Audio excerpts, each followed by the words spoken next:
Yuk kita sapa saja pemerhati tamu kita di pagi hari ini. Pagi, udah siang kali ya. Berasa masih pagi karena masih semangat nananya.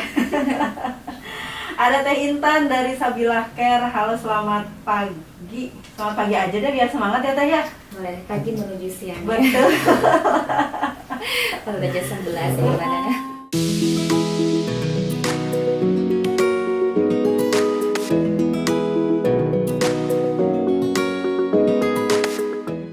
Assalamualaikum Teh. Waalaikumsalam warahmatullahi wabarakatuh, Mbak. Sehat ya Teh ya? Alhamdulillah. Gimana Mbak Nana, sehat? Alhamdulillah sehat juga. Badan sih alhamdulillah Nana sehat gitu ya. Iya. Nggak tahu kalau yang lain. Yang lainnya nggak tahu sehat apa enggak, ini harus dicek Mbak Nana. Bener. Ini mumpung kebetulan nih ada Teh Intan nih, Nana nanti pengen konsultasi. Sebetulnya Nana ini sehat nggak sih? Oh, oke, siap. Nanti harus panjang nih waktunya kalau gitu. Berarti nggak cukup ya satu Nggak jam. cukup 1 jam. 1 jam, oke.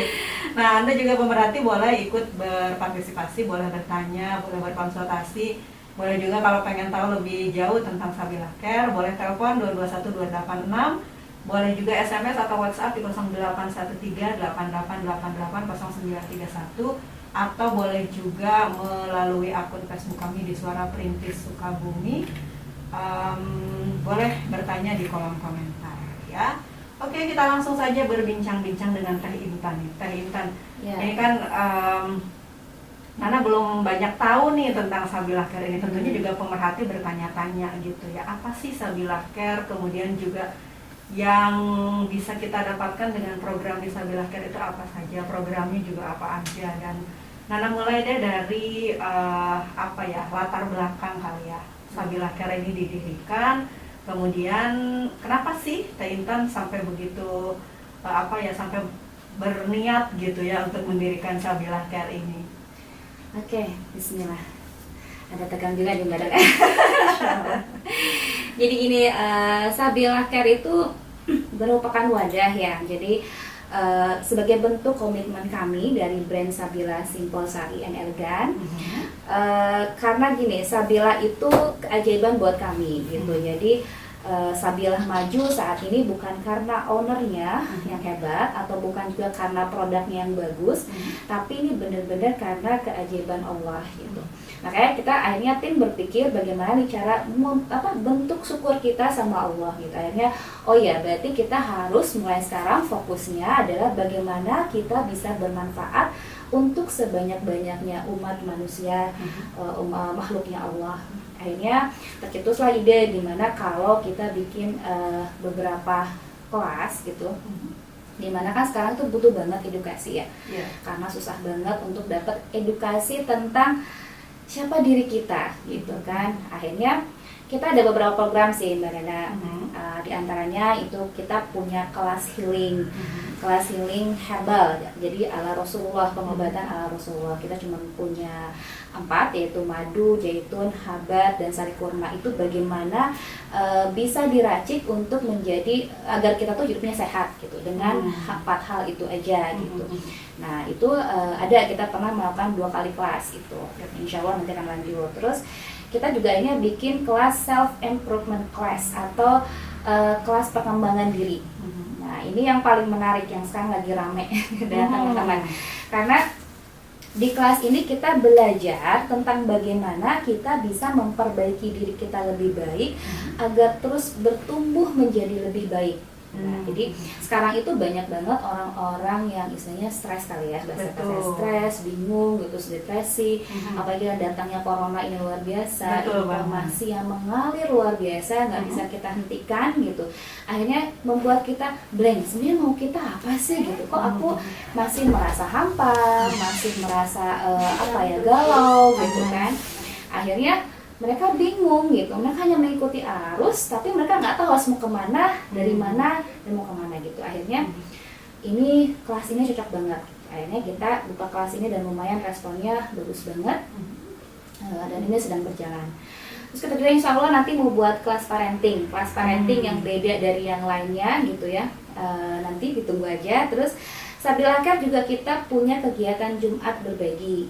Nah, uniknya, bedanya dengan kegiatan berbagi yang lain, di sini kita tidak hanya menampung sedekah uang gitu, tapi apapun yang teman-teman punya itu bisa disumbangkan. Misalnya tenaga, saya nggak punya uang, saya pengennya sumbang tenaga aja, ya silakan. Berarti bantu packing karena kita ceritanya masak. Nah, jadi masak makanan, terus ada juga yang nyumbang, saya punya ayam nih di rumah, dibawa ayamnya dimasakin, punya sayuran apa gitu. Terus ada yang punya kue pengen masuk ke nasi box buat dibagi, itu silakan. Jadi apapun yang teman-teman punya. Misalnya aku nggak bisa masak, nggak ada kue, nggak ada apa, tapi saya ada kendaraan gitu. Berarti kendaraan itu bisa dimanfaatkan untuk membagi makanan itu di jalan nantinya. Jadi betul-betul kerjasama. Gitu ya betul, kita jadi suatu tim, karena intinya kita harus terus menarik energi agar Allah tuh cinta sama kita gitu, dengan hal-hal melakukan yang disukai oleh Allah gitu. Apapun itu jangan terbatas karena aku mah nggak bisa nyumbang karena emang apa tuh lagi zaman gini gitu kan. Nah itu jangan sampai terbatas karena hal itu, karena banyak dalam diri kita yang bisa kita sedekahkan gitu intinya dalam diri kita gitu Mbak Ana. Jadi itulah Sabilah Care. Jadi banyak kegiatan kita, diantaranya Bismillah yang sedang jalani kurang lebih 3 kegiatan, satu lagi insya Allah akan hadir nanti parenting class. Oke, ternyata banyak juga gitu ya kegiatannya. Oke, dari berbagai kegiatan atau program yang dilaksanakan saat ini, gitu ya, tadi ada kelas self improvement class, kemudian juga ada kelas healing juga. Nah ini yang sampai hari ini masih tetap berjalan yang mana nih? Yaitu kelas self improvement, kelas perbaikan diri. Oke, self improvement itu apa sih sebetulnya? Jadi itu kelas di mana kita belajar dengan metode sharing dan coaching. Jadi kita saling sharing apa masalah kita, apa yang kita hadapi, itu mereka akan di coaching dengan ilmu-ilmu yang kita udah konsep ilmunya gitu kan. Kita akan menuntun para peserta agar mau merubah pola pikir, agar mau merubah rasa di hati gitu kan, yang akhirnya nanti bisa memunculkan sikap atau respon yang positif gitu. Yang akhirnya ketika dia sudah bisa merubah habit dia dari kebiasaan dia yang positif, insya Allah dia akan mendapatkan takdir hidup yang baik lagi, yang lebih baik lagi insya Allah. Karena itu janji Allah bagi orang yang mau merubah dirinya lebih baik, maka Allah akan merubah kehidupannya akan jadi lebih baik gitu.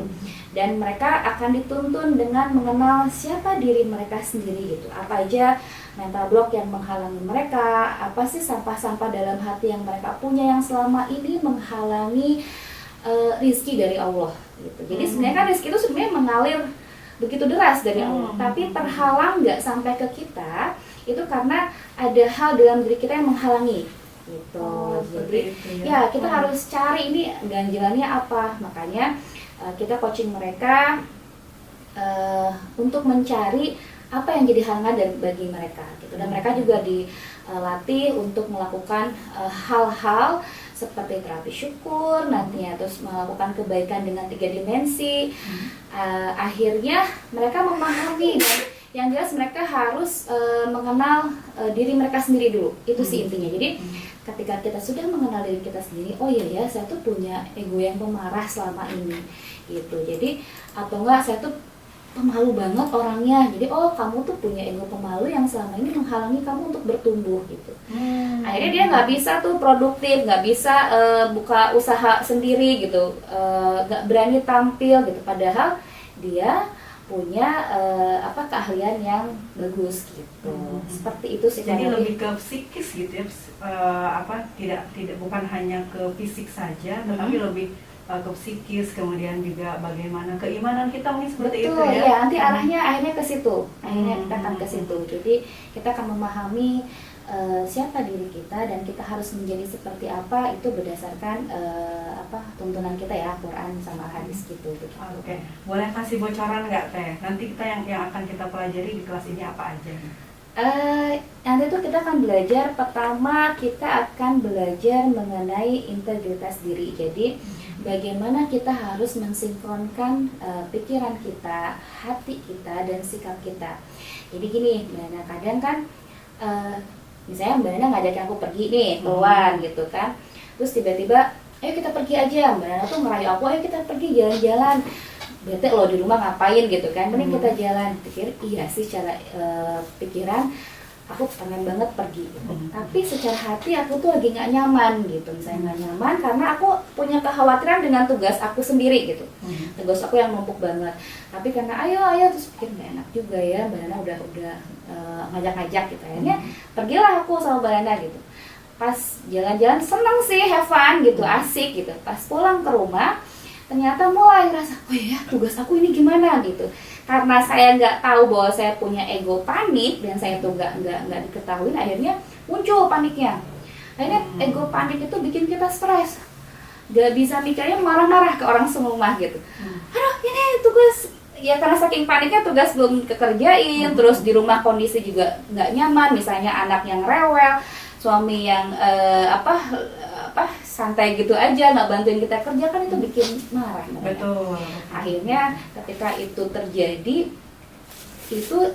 karena ketidaksinkronan antara hati, pikiran, dan sikap ketika pergi dengan Mbak Nana. Harusnya ketika Mbak Nana ngajak itu saya cek lagi ke diri, saya tuh ada tugas loh gini-gini, dan saya punya ego panik, jadi saya nggak bisa kalau kerja diseretin satu momen gitu ya, pasti akan panik, pasti akan bete. Makanya ketika itu saya memberanikan diri untuk menyampaikan ke Mbak Nana, maaf ya aku nggak bisa pergi soalnya begini gitu. Tidak ada rasa sungkan gitu untuk mengungkapkan kenapa saya nggak bisa pergi dengan Mbak Nana. Kayak hal kecil gitu tuh, itu kalau sering terjadi, kita sering tidak sadar dengan hati kita, pikiran kita main gabres aja, jalan aja, pokoknya udahlah jalan aja, toh orang juga pada gitu kok. Padahal dia sendiri tidak membutuhkan hal itu gitu. Akhirnya dia dalam kebingungan, lost connection, hilang koneksi ke dalam diri sendiri. Dia hanya melakukan apa yang orang lain lakukan tanpa bertanya apakah dia cocok dengan hal itu gitu. Akhirnya itu sering-sering memunculkan stres, Mbak Nana. Gitu. Nah, terkadang juga orang ada merasa ya itu kan nggak enak gitu ya. Iya, kan kita mah lebih pentingin nggak enakannya gitu. Emang bagus kita menjaga silaturahim dengan orang lain. Tapi kita juga harus sering memperhatikan diri sendiri gitu. Dilihat deh, benar nggak sih saya bisa endingnya. Jadi kan house women solution ya, jadi yang ngajarnya senang, kitanya juga senang gitu. Terus nanti juga kita akan belajar, Mbak Nana, belajar bagaimana kita memaknai suatu peristiwa hingga kita tidak merasa kesal atau bete pada peristiwa itu gitu. Jadi contohnya gimana? Contohnya nih, misalnya saya ketipu nih lagi bisnis, tiba-tiba jalan enak, tiba-tiba berapa bulan ketipu nih sama orang, pasti dong itu marah, bete, nangis, wah kalau bisa kesel banget, apalagi tuh uang cuma segitu-gitunya lagi gitu. Ada lagi, itu kan pasti stres luar biasa gitu. Endingnya kita jadi nggak optimis, kita akhirnya nggak percaya diri untuk melanjutkan usaha karena dari mana lagi, terus karena saking keselnya kita nggak bisa keluar ide-ide bagus untuk terus bertumbuh, untuk bisa mungkin bisa kok usaha yang lain tanpa harus pakai uang itu atau enggak, pasti ada jalan kalau kita mau berpikir dengan positif. Nah karena kita sudah keblok dengan amarah, itu susah untuk bertumbuh. Nah kalau di kelas itu diajari nih bagaimana kalau kita menghadapi peristiwa kayak gitu, memaknai itu dengan syukur. Alhamdulillah. Nah ini kan seperti bertentangan gitu loh Teh. Orang lagi kesel kok harus bersyukur gitu. Iya, pasti ada titiknya susah gila gitu. Kesel banget harus bersyukur. Betul. Itu di awal-awal peserta pasti akan bilang gitu. Ya susah deh kayak gini. Tapi kita terus maintenance mereka, kita terus coaching mereka agar mereka bisa sampai ke titik itu. Nah, untuk bisa sampai ke titik itu, ke rasa syukur itu, mereka itu harus membersihkan sampah-sampah dalam hidupnya. Jadi ada sesuatu yang menghalangi kita untuk bersyukur gitu loh, Mbak Nana. Nah, itu kita akan cari, kita akan coaching. Ternyata apa yang membuat dia susah bersyukur? Karena kan yang namanya syukur itu suatu nikmat yang luar biasa yang hanya akan terjadi pada orang-orang yang hatinya itu ibaratnya nggak terlalu banyak dosa gitu lah ya. Kalau misalnya banyak dosa tuh kayak emang susah bersyukur, itu susah banget. Dulu juga saya mencoba menerapkan dalam diri itu susah banget, tapi itu harus dilatih menjadi suatu habit. Jadi kita ada triksnya gimana itu menjadi suatu habit. gitu. Nah, makanya kalau penasaran masuk kelasnya Mbak Nana, nanti saya ajarin nih. Ini yang bikin penasaran gitu ya, karena biasanya kan orang kalau misalnya lagi bad mood gitu ya, atau kalau lagi galau, boro-boro pengen bersyukur, yang ada pengen marah-marah. Iya benar. Pengen meluapkan emosi gitu ya. Iya. Ini kok malah harus bersyukur. Nah, ini yang bikin anak penasaran nih. Tentunya juga pemerhati juga penasaran gimana nih ikut kelasnya ya. Oke, boleh ada pertanyaan dulu Teh dari pemirsa? Boleh, silakan. Di line WA ini ya, di WhatsApp ada yang bertanya, Assalamualaikum Teh Nana dan Teh Intan. Ini dengan Rindi, namanya Teh Rindi ya. Boleh sedikit pertanyaan untuk menjadi diri sendiri atau menjadi orang lain, mungkin semuanya butuh proses dari hal yang kecil. Tapi mengapa terkadang keegoisan menguasai atau keras hati gitu. Nah, pertanyaannya adalah apakah keegoisan hati itu bisa menjadi diri kita sendiri atau apakah perlu kita bisa merubahnya? Terima kasih. Ya. Jadi keegoisan sendiri atau kekerasan dalam hati itu bisa kita latih untuk dia menjadi lunak. Nah, keegoisan itu pun harus dicari, dia egoisnya karena apa? Kenapa bagi dia itu susah untuk kayak tadi misalnya susah untuk syukur gitu kan? Kita akan cari, nanti kan ketemu why-nya di mana. Jadi kenapa dia susah bersyukur? Dia contohnya kasusnya gini. Misalnya ada peserta waktu itu dia susah untuk melakukan terapi syukur karena kita ada treatment untuk melakukan terapi syukur. Kendalanya ada aja, udah sibuk kerjaan gitu. Aku bilang, atau deh waktu kayaknya bisa deh, nggak mungkin nggak ada waktu kamu untuk terapi syukur. Ih beneran nggak bisa, sibuk bla bla bla bla. Oke, saya tanya sibuknya sejauh apa, bagaimana gitu. Akhirnya ketemu gitu. Ternyata itu hanya ego dia yang mengalihkan agar dia itu tidak melakukan hal baik gitu. Akhirnya saya tanya, kenapa kamu nggak mau berubah jadi baik? Saya berusaha mengeluarkan ego dia. Jadi kita ngobrol panjang sampai si ego itu keluar dan kita pancing tanya, kenapa kamu nggak mau berubah? Kenapa kamu tetap bertahan? Saya bilang egois ya, jadi keras gitu. Dikasih tahu tuh nggak mau denger gitu. Kenapa? Akhirnya ketemu tuh ada yang dia itu ternyata merasa dari kecil dia nggak pernah didengerin, dia nggak pernah diperhatiin gitu, dia nggak dipedulikan. Makanya ketika sudah besar dia jadi nggak peduli sama orang lain.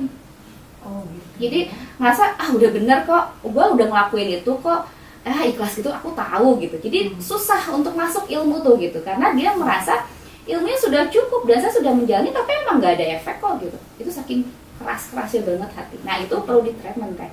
Jadi insya Allah bisa, hatinya itu akan kita luluhkan dengan terapi-terapi tertentu. Terus kita harus cari sampahnya sampai nemu inner child. Biasanya inner child ini yang mengganggu kita untuk bertumbuh. Inner child itu apa? Inner child itu adalah sosok kita di masa lalu yang punya trauma, dan itu masih ada dalam diri kita.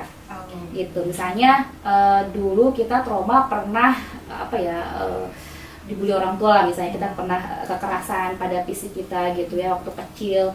Kan kalau kecil tuh pikirannya sempit ya, nggak belum bisa memahami, oh mungkin ibu aku sibuk karena begini, kan enggak kayak gitu ya.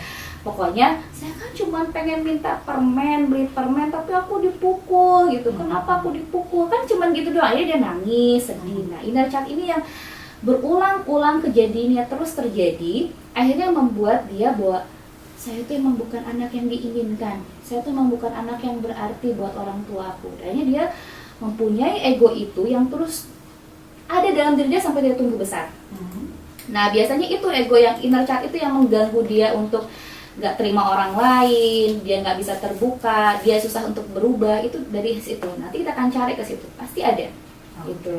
Nah, jadi insya Allah nanti bisa kita latih dan insya Allah bismillah ya, semua saya nggak menjanjikan tapi semua kembali lagi ke Allah. Intinya kita harus berdoa dan minta sama Allah. Saya cuma punya sedikit ilmunya, yuk kita praktekin, kita harus lawan karena itu melawan ego tuh luar biasa. Dikasih PR ini harus mau dikerjain, disuruh masuk setiap waktu di jadwal kelasnya, itu akan ada aja halangannya. Jadi kayak emang kita tuh melawan sesuatu yang luar biasa gitu. Tapi insya Allah pasti bisa. Nah, kelasnya sendiri gimana nih Teh? Pastinya kalau pemerhati yang tertarik, wah ini bagus banget nih buat aku, kayaknya gue banget gitu ya. Pastinya pengen ikut kelasnya gitu. Nah, gimana nih Teh kalau mau ikut kelasnya? Jadi untuk kelasnya kita cuma ada kelas di hari Ahad ya, hari Minggu aja gitu. Itu dari jam 1 sampai dengan jam 5. Jam 5 sore kita full di situ. Nah, itu sistemnya tuh apa ya? Tempo. Jadi kalau misalnya sekarang kan udah batch yang keempat ya. Jadi udah grup keempat. Jadi alhamdulillah sekarang ada hampir 35 orang dan kelas itu kan udah penuh, kita nggak bisa terima dulu sampai dia beres 8 pertemuan. Oh, jadi nggak boleh masuk tengah-tengah ya Teh ya? Sebenarnya boleh aja sih kalau misalnya dia penasaran, pengen banget. Cuman saya suka bilang kamu akan lost, misalnya akan kehilangan puzzle gitu. Karena kan di awalnya kita udah di konsep dulu nih, kamu harus paham ini dulu, semakin kuat. Jadi di awal tuh why, kenapa saya harus berubah gitu. Di awal tuh kekuatan kita untuk mau berubah itu apa. Jadi dikasih dulu ngetok-tok, dia udah paham, baru dikasih cara-caranya ke belakang. Jadi kalau misalnya why nggak kuat, bagaimana dia mau melakukan teknik-tekniknya ke sana gitu, karena bagi dia apa sih ini gitu kan, gitu. Khawatirnya gitu Mbak Dana. Jadi kalau boleh nyambung nanti. Iya gitu. Paling juga kalau misalnya aduh kelamaan kan, kalau nggak salah kelas yang terakhir ini akan beres tuh tanggal 13-14 Maret ya. Gitu. Nah, itu akan selesainya tanggal segitu. Nah, buat teman-teman yang misalnya aduh nggak sabar, saya cepat konsul gitu ya. Nah, itu di hari Jumat ada yang namanya sedekah energi. Nah, apalagi tuh?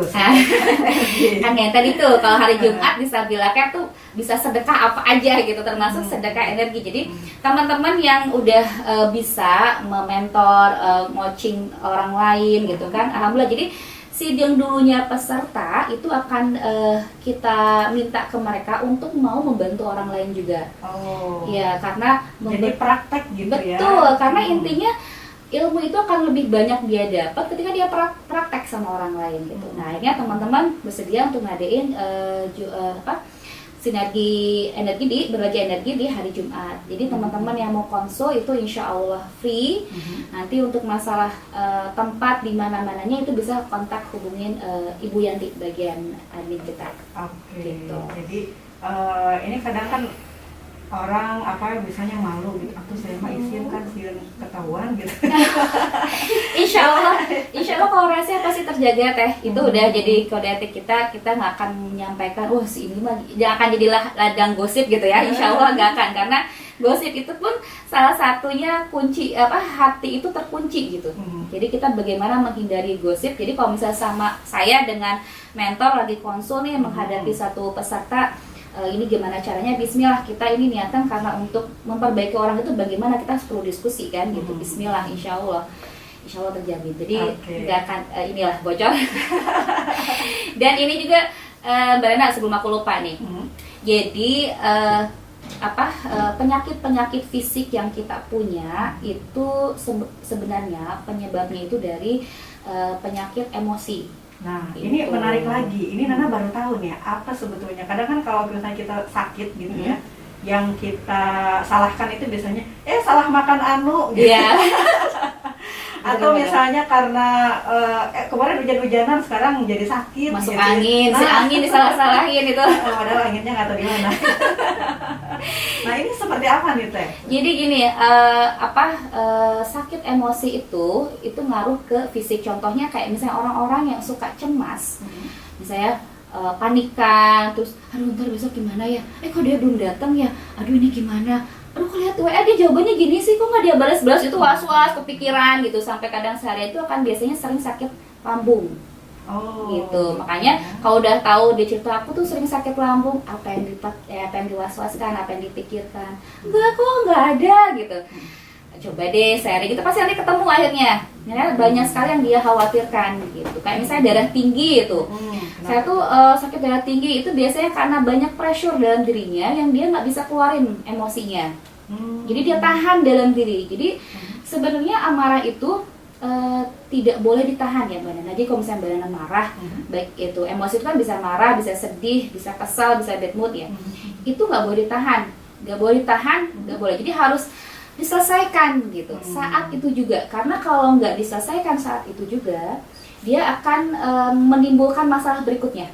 Oh, jadi kalau lagi marah gimana dong? Harus marah-marah gitu? Enggak juga, enggak semua. Gimana Oh, saya tuh? marah, saya marahin semua orang ya juga gitu. Jadi kita punya trik bagaimana cara marah yang baik loh. Marah yang terkontrol. Jadi marah yang Oke. terkontrol. Dan luar biasanya, alhamdulillah sekarang itu ada, kita punya alat terapi namanya SEFT, SEFT, Spiritual Emotional Freedom Technique. Jadi teknik untuk membebaskan emosi dalam diri gitu. Dan itu belajar nanti di kelas, diajarin. Jadi kalau misalnya Mbak Nana nanti tiba-tiba bad mood nih habis siaran, pusing gitu, kenapa nggak ngerti kok pusing gitu, itu bisa pakai SEFT. Jadi tinggal dilakukan beberapa, mudah banget, pokoknya cuma ngetuk-ngetuk, terus caranya bisa dipelajarin oleh orang awam sekalipun gitu kan, nggak sulit, pokoknya gampang banget. Nah, ketika kita sudah melakukan SEFT pada saat emosi, itu insya Allah kayak roda gitu aja, beres gitu. Jadi emosi itu kayak hilang begitu aja gitu. Kalau ingatan kan masih ada ya, nggak mungkin hilang kan? Iya. Serem nggak mau ya? Nanti bingung saya kalau. Tapi yang itu emosinya itu mereda gitu. Sampai pernah loh. Jadi banyak kasus kejadian kalau yang jadi peserta itu yang misalnya punya benci udah puluhan tahun sama orang. Saya coba terapi SEFT ke dia untuk bisa berdamai dengan orang itu alhamdulillah mereka tuh kayak hilang aja. Biasanya ketemu orang itu tuh ngumpet-ngumpet atau nggak menghindar gitu kan, nggak mau ketemu sama orangnya gitu kan. Itu ketika dia sudah melakukan SEFT, besoknya dia ketemu biasa aja. Gitu. Gak ada rasa marah dalam hatinya, gak ada rasa kesal, udah yang lempeng aja gitu. Dan luar biasanya itu, si orang yang marahnya itu tiba-tiba jadi baik, jadi ramah gitu kan. Biasanya babalir, bahasa Sunda itu ya gitulah gitu ya, nggak mau natap muka. Ini langsung berubah luar biasa. Sampai teman saya tuh ada yang sampai dibully terus sama orang ini, terus akhirnya dia berusaha berdamai, dia tapping diri sendiri, itu si orang itu jadi baik, malahan sampai mau ngajakin dia umroh.